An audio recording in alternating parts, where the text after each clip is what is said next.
Hi, welcome to Board with Life News for October 14th. Today I'm going to talk about Kodama the Tree Spirits, Kill Dr. Lucky, World's Fair 1893, and Scythe. Let's get right into it.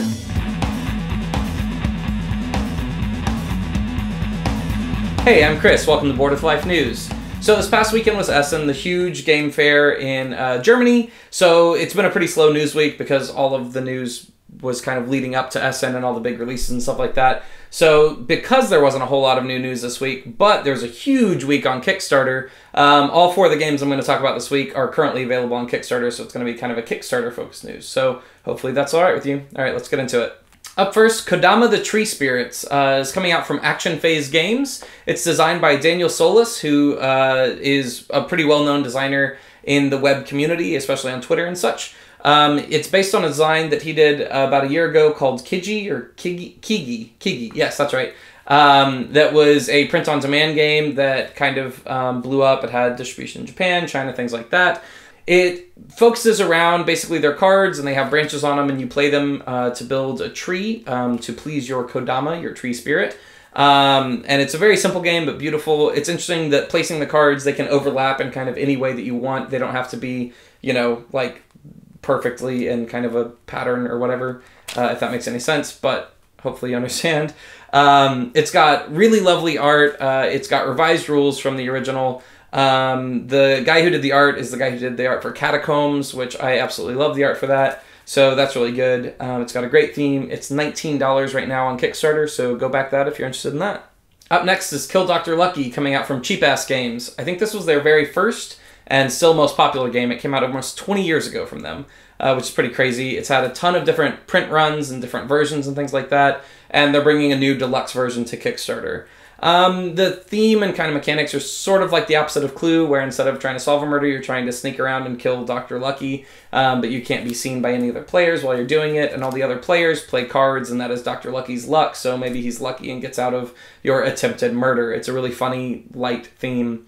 It's a really classic game. It is $50 right now on Kickstarter. If you're interested in that, go back that. World's Fair 1893 is coming out from Foxtrot Games. This is designed by J. Alex Cavern. He is kind of an up-and-coming designer. He designed Gold West that just came out from Tasty Minstrel Games, which is getting really good buzz.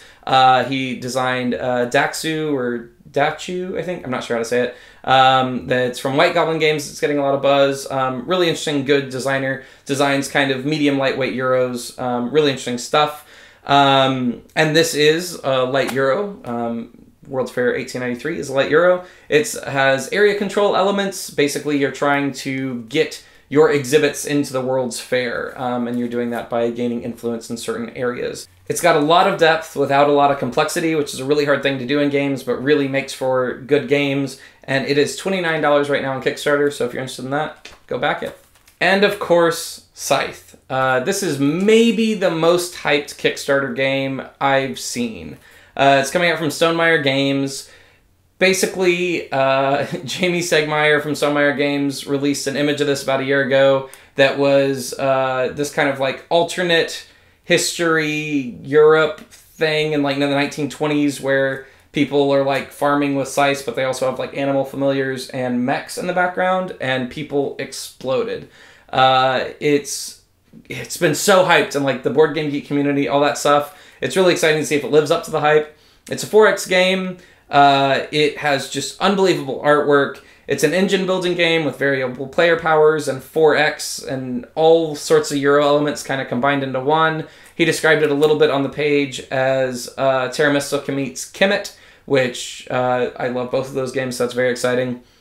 It's got awesome sculpted miniatures. Obviously, Jeremy Segmaier does kind of the best with Kickstarter games for board games. If you don't read his Kickstarter blog, you should. It's incredibly informative. It's incredibly interesting. It's incredibly helpful. I'm excited about this game. Lots of people are excited about this game. It's pretty rare that a game gets so much hype that people are like kind of complaining about how excited people are about it. And this is definitely one of those. So it is only $59 right now for the base game. There's kind of expanded components and all that kind of stuff. So if you want to spend more money, you can. But you can get the whole game for $59 right now on Kickstarter. All right, that's the news for this week. Thanks so much for tuning in. Make sure you like us on Facebook, subscribe on YouTube, follow us on Twitter, do all the things on all the social medias that you want to do, because we like having dialogues with you and such, and that's the best way to do it. This week's question comes from @Brad Venable, and he asks, what games are you looking forward to playing at BGG-Con? I'm looking forward to... BGG-Con is my favorite con of the year. I'm just looking forward to playing games with people. I kind of go in there with very little plan or expectations, and I just sit down at the table and see what people bring. That's my favorite way to do it, but... Seven Wonders Duel, 504, Time Stories, Nippon, things like that. I'm really excited to play some prototypes of people's games. I'm really excited to have some people play my prototypes. I'm just excited to play games, man. It's so much fun. I'm really looking forward to it, and it's right around the corner. Very pumped. So hopefully you're going to BGG-Con. If you are, make sure you find me, make sure you say hi. I love it when people do that kind of stuff because it makes me feel like people care about what I do, which is a really good excuse to continue doing this, because I'm standing alone in a room right now. So that's great. All right, thanks so much for tuning in this week, and I will see you next week.